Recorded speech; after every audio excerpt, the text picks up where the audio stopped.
So I'm doing the recording for this so that in case you need to see it again, you'll be able to do that. Once again, good morning to all of you. Happy to be with you for this online session. We'll be doing the end of living, and the beginning of survival by Chief Seattle. This particular lesson is found in Zeitgeist, page 29. The introduction has already been given to you.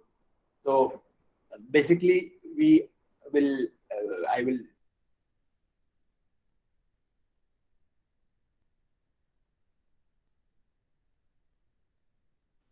Sir, you're on mute. We are not able to hear you.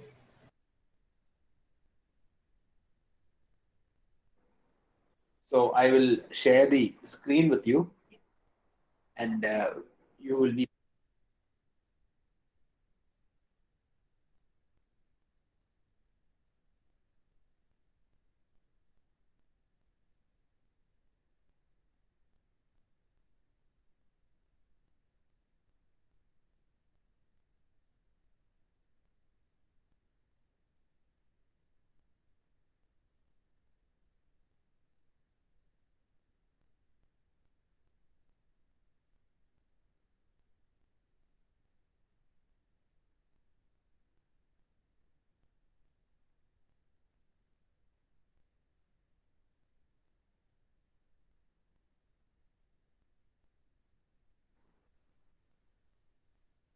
Okay, so I am going to present the screen so that you will be able to see yes, the screen is now on, it's active. The end of living and the beginning of survival. Here, Chief Seattle, basically, he talks about the way that his people are losing land, primarily because of the settlers, the European and settlers from outside who came down to North America. They came and destroyed the Red Indians, and finally put them, or kept them captive in places called reservations. So this is the picture here shows a reservation, and you have these tepis, TEPEE, tepi, or another rough name for this is wigwam, WIGWAM. So these they're all kept as samples so that visitors can see this. So now what has happened is the land that is actually which is supposed to be owned by the Red Indians is now owned by the whites, the settlers, and they have been restricted. The actual Red Indians have been restricted to reservations. So it was at this time that there's a powerful, one of the powerful Red Indian leaders called Chief Seattle. This is Chief Seattle. Chief Seattle, they describe him as a tall, broad, and 6 feet tall person. And they say that his voice could be heard at a distance of 1.2 kilometers. So you can imagine a powerful voice, maybe let's say from Devgiri all the way to Medical College Junction or even more. Whatever it is, we can understand that this person was quite powerful, and he was a influencer with his people, and he was sort of a leader of his tribe. And this particular Chief Seattle, although uh, we say that he is all powerful and all that, even he is one among those who have been, you know, um, you have been suppressed. And so, whatever it is, he is one among those who has lost all property. Now, in this particular lesson, he actually, we find that he negotiates with a white man. The white person, the name of that white person is who is a doctor, is called David Swinson, also known as Doc Maynard. So Doc Maynard was an American pioneer doctor and businessman, and he tried to give a land, give a little bit of land uh, to the natives, that is to the Red Indians, Of course, they took most of the whites took most of the places, property, but at the same time, that's what he was an effective civic booster, and compared to other white settlers, a relative advocate of Native American rights. So he gave a little bit of land to the Red Indians, and thereby at least they could live. But most of the other whites, they just wanted to destroy all the Red Indians. So this is the background of the story. We are reading just that last part, page 29. 29, the third paragraph. The other section has already been read to you before.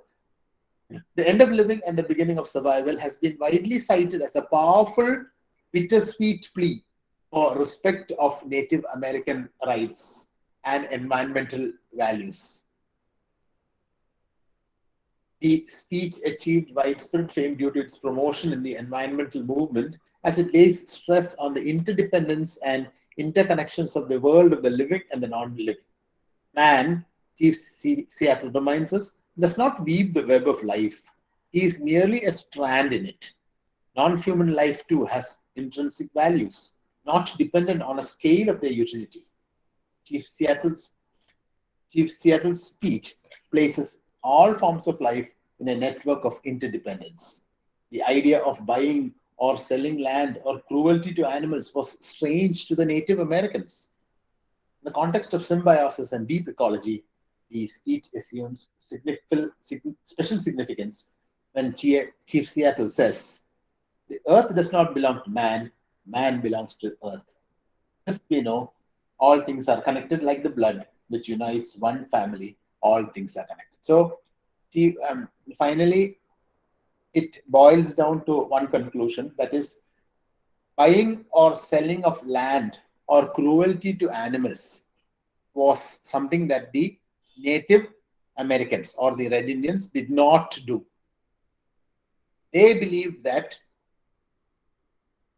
they were one, that there was complete interdependence, right from the small insects to the flying birds, to the creatures to the animals or fishes of the sea, to the creatures on land and air, all of them, and man, all of them were interdependent upon each other.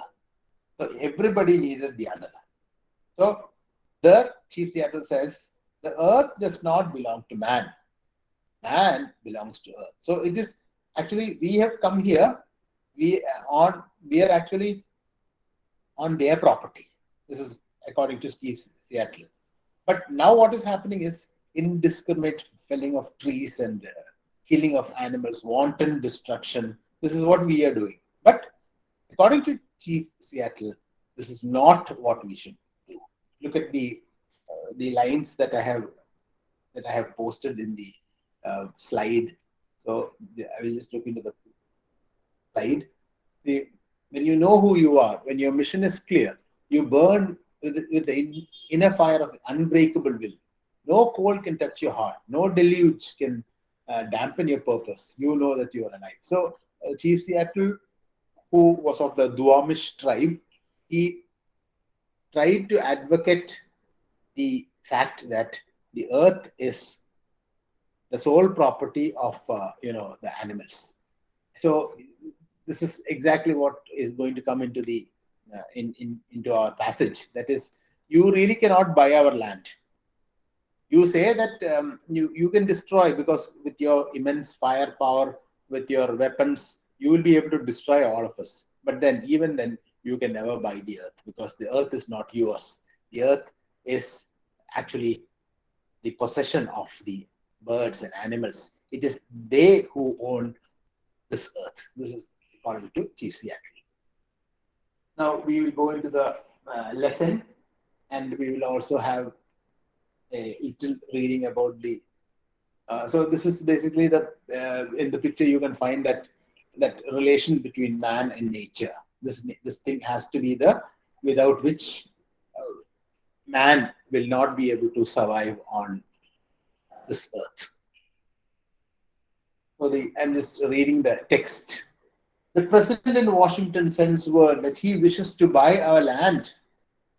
How can you buy or sell the sky, the warmth of the land? The idea is strange to us. If we do not own the freshness of the air and the sparkle of the water, how can you buy them? You see, it is very clear that, how would you be able to buy this freshness? Look at the screen, and you'll be able to find uh, two seasons actually, the spring season and the fall season. Fall season is something that we do not generally have in India. Of course, in the northern areas, there is this fall season, but you can see that the trees are all yellow in color, and in spring they're in full bloom, or summer they're in full bloom. As opposed to that, we can see nowadays, close to Vishu time, you can see the golden showers or that kanikonna, and that is, it's flaming in color. It's yellow, bright yellow in color. So, how can you sell those things? Those are all so beautiful things. They're all of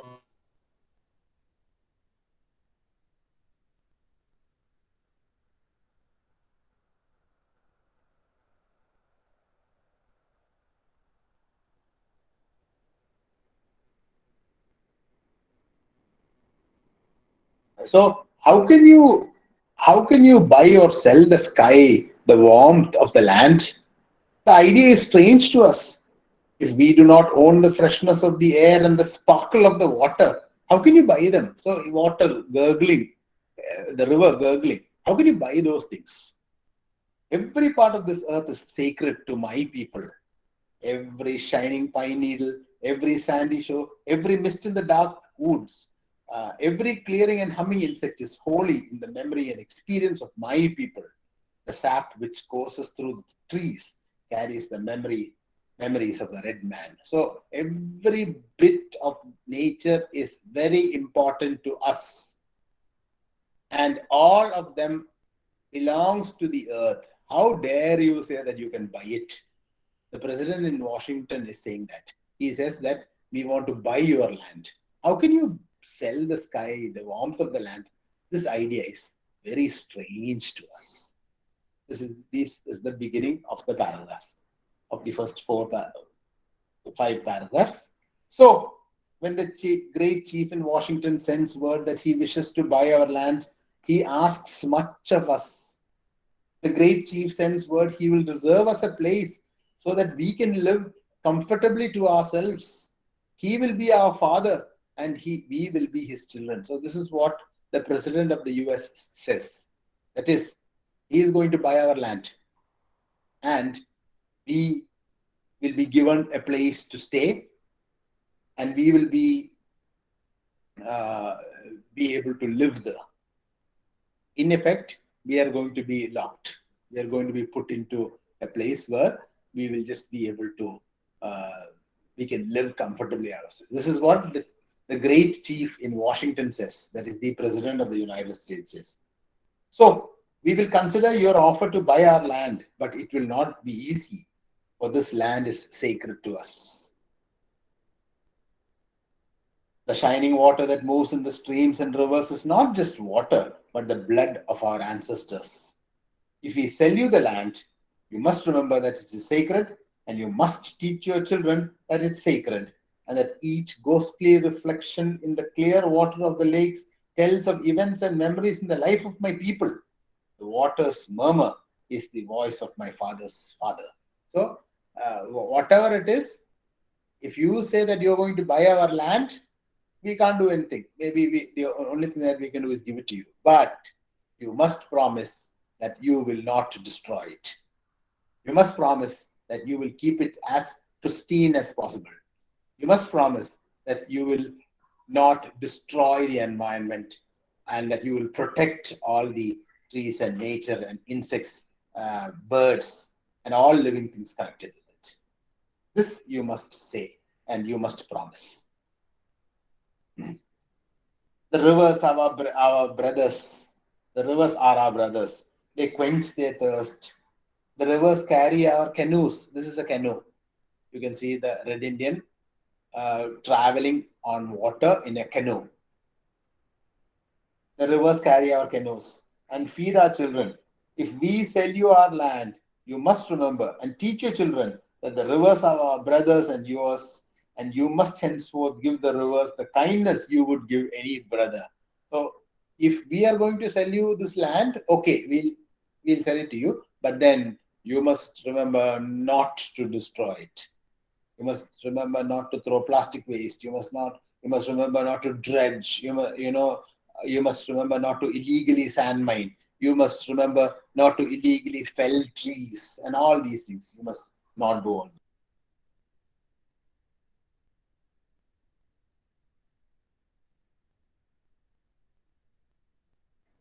We know that we know that the white man does not understand our ways.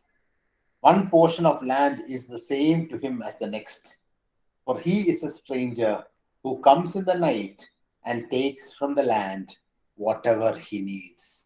So, but we know that you guys can't do all those. You are these people. You are the people who destroy our land. You are the people who take away our property and build sprawling cities. And you make nature less and make concrete jungles. You make concrete jungles and reduce the environment. We know that the white man does not understand our ways. One portion of land is the same to him as the next. You see, for him, he doesn't care. All that he wants is he wants a place to live. The earth is not his brother.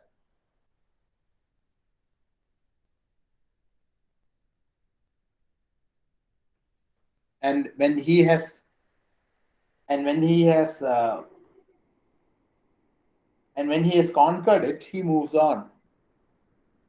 He leaves his father's graves behind.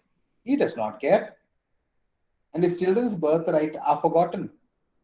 He treats his mother, the earth, and his brother, the sky, as things bought, plundered, sold like sheep or bright weeds.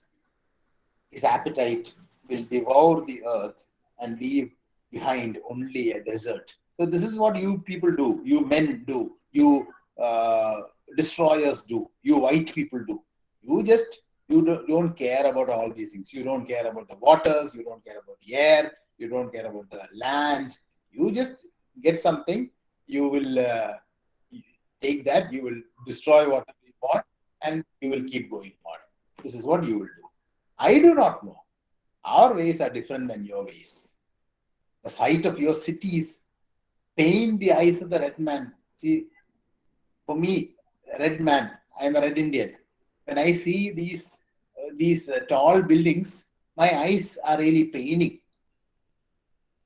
Whereas if I see the greenery around, I am so happy. So the sight of your cities pain the eyes of a red man. So to me, these sprawling buildings, you may say that they are very convenient, you may say that they are air conditioned and all those things, but they pain me. I really do not appreciate all those things. There is no quiet place in the white man cities, no place to hear the unfurling leaves in spring or the rustle of the insect's wings. The clatter only seems to insult the ears. And what is there to life if a man cannot hear the lonely cry of a whippoorwill,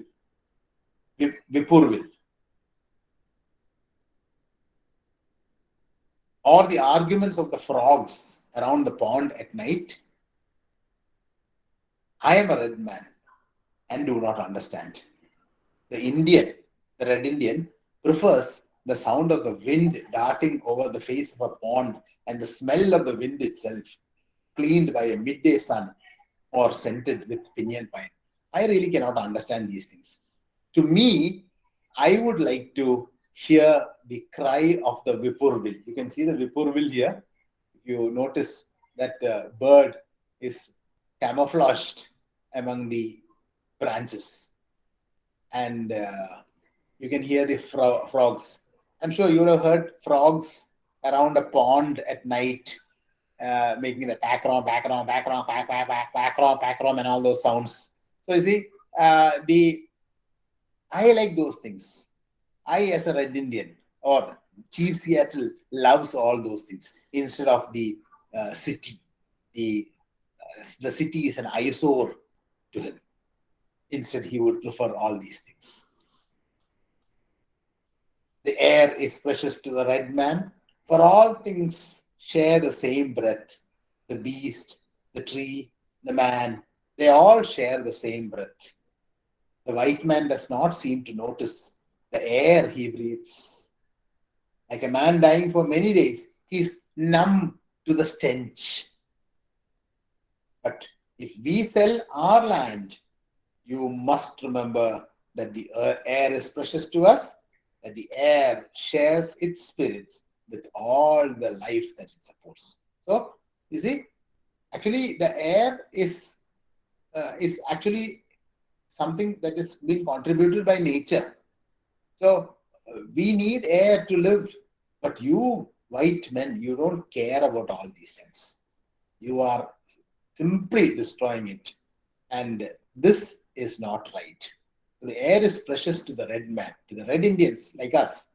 It is very precious because we share the same breath, but the white man does not seem to notice the air he breathes. Whereas the white man doesn't even care about those things.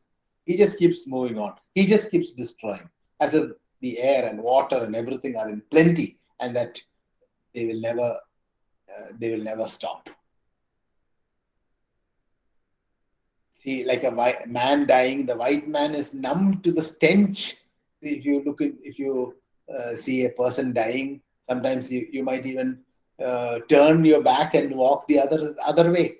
Or if you can see these trash being thrown close to your neighborhood, there might be a stench, but do you care? You just walk along. So this is you. This is you, the white man. But for me, all these things seem to be very strange. So, if we will consider your offer to buy our land, if we decide to accept, I will make one condition. The white man must treat the beasts of this land as his brothers. If we sell you the land, then you must treat everything as one, or that you must respect the wild beast and all those things. I am a savage, and I do not understand any other way.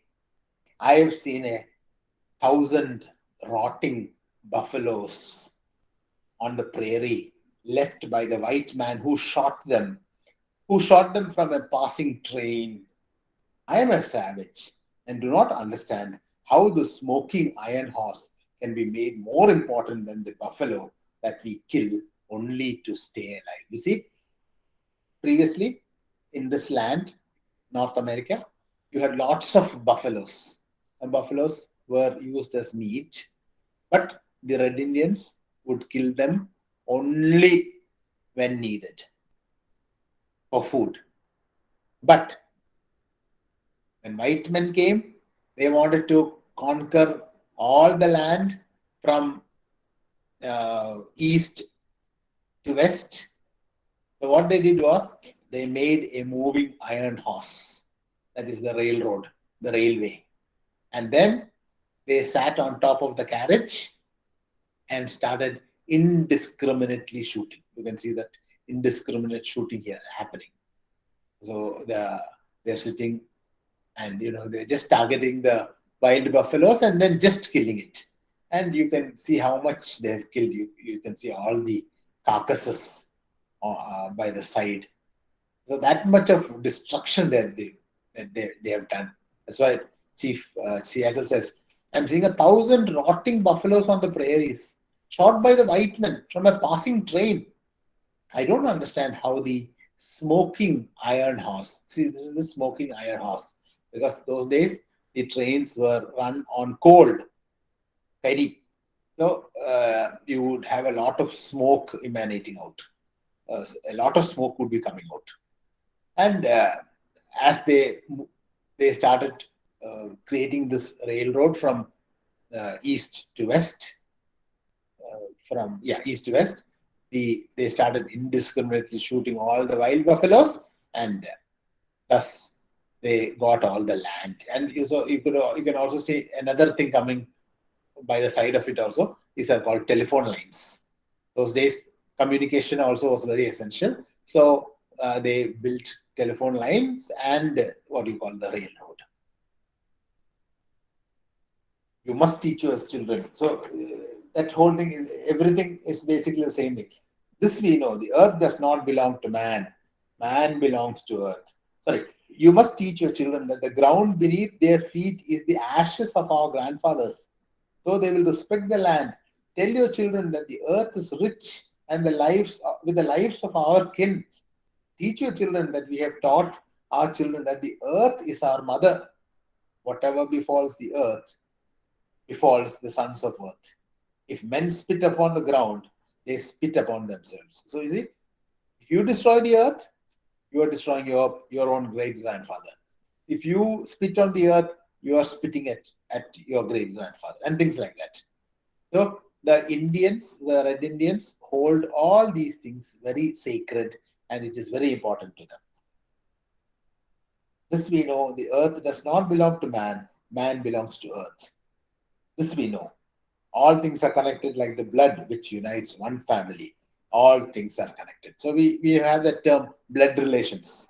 So that is because all these things connected together is by one. I mean, nowadays even that is not really possible. But at the same time, usually if your parents are of certain groups, blood group, you will generally have either the father's blood group or the mother's blood group. So thus, you are sort of bound to them, or you are symbolically tied to them. That's what Chief Seattle says. Even the white man whose God walks and talks with him as friend to friend cannot be exempt from the common destiny. We may be brothers after all, we shall see. One thing we know, what which the white man may one discover, our God is the same God. Your God and my God is the same. But you people do not realize that. You all forget God. You white people, you forget God, and you keep destroying all these things. You may now you may think now that you own him as you wish to own our land, but you cannot. He is the God of man, and his compassion is equal for the red man and the white. So you may think that because you have fire power and because you have communication power and you have the power of movement, you can, uh, even even be equal to God. But you will realize one day that the God is same for you and me. The earth is precious to him, and to harm the earth,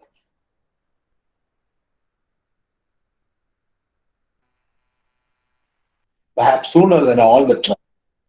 Contaminate your bed, and you might, you will one night suffocate in your own waste. So you see how cruelly Chief Seattle is saying. See, suppose you come one day with a bad stomach, and you puke or you vomit on your bed, and that day you are not in a you are so tired that you sleep there. Suppose I'm just imagining certain things. Next day morning when you get up, I mean, you will be it'll reek. There'll be a smell, and you really would not want to. Once you're all right, you wouldn't want to sleep there again. Even the next night, you will never want to sleep there unless you get it cleaned and all those things. So this is exactly what is happening. Chief Seattle says that you people, you whites, you are destroying the earth. It is just like people contaminating the earth. Then how can you stay there for the next day? So don't do that. But in your perishing, you will shine brightly fired by the strength of God, who brought you to this land and for some special purpose gave you dominion over this land and over the red man. So somehow now our power is going out, and you are becoming the leaders. That destiny is a mystery for us, but really we don't know. For we do not understand when the buffalo are, when the buffalo are all slaughtered, The wild horses are tamed. The secret corners of the forest heavy with the scent of many men, and the view of the ripe hills blotted by talking wires. Where is the thicket? Gone. Where is the eagle? Gone. The end of living is the beginning of survival. So uh, you are, you feel that you are God now, and you have the power to destroy everything. You are killing all the wild buffaloes. You are also installing what you call these stalking posts. Post, that's the telephone wires.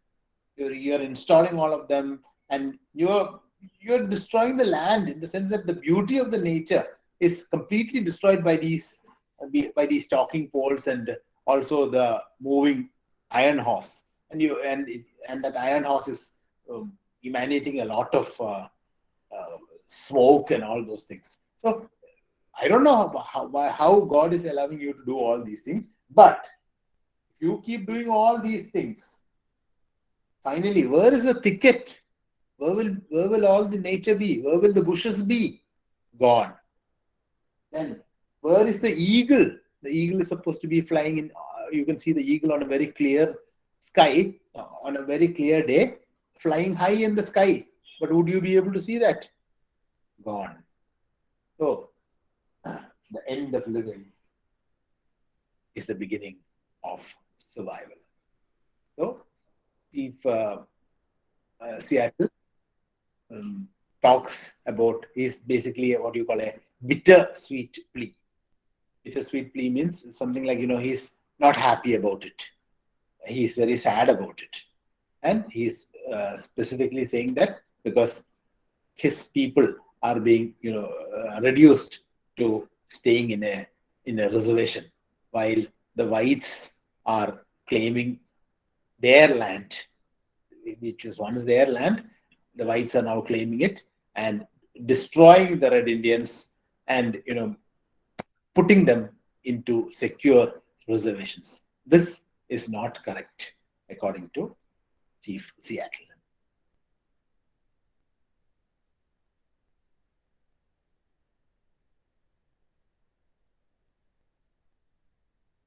So I'm stopping the recording.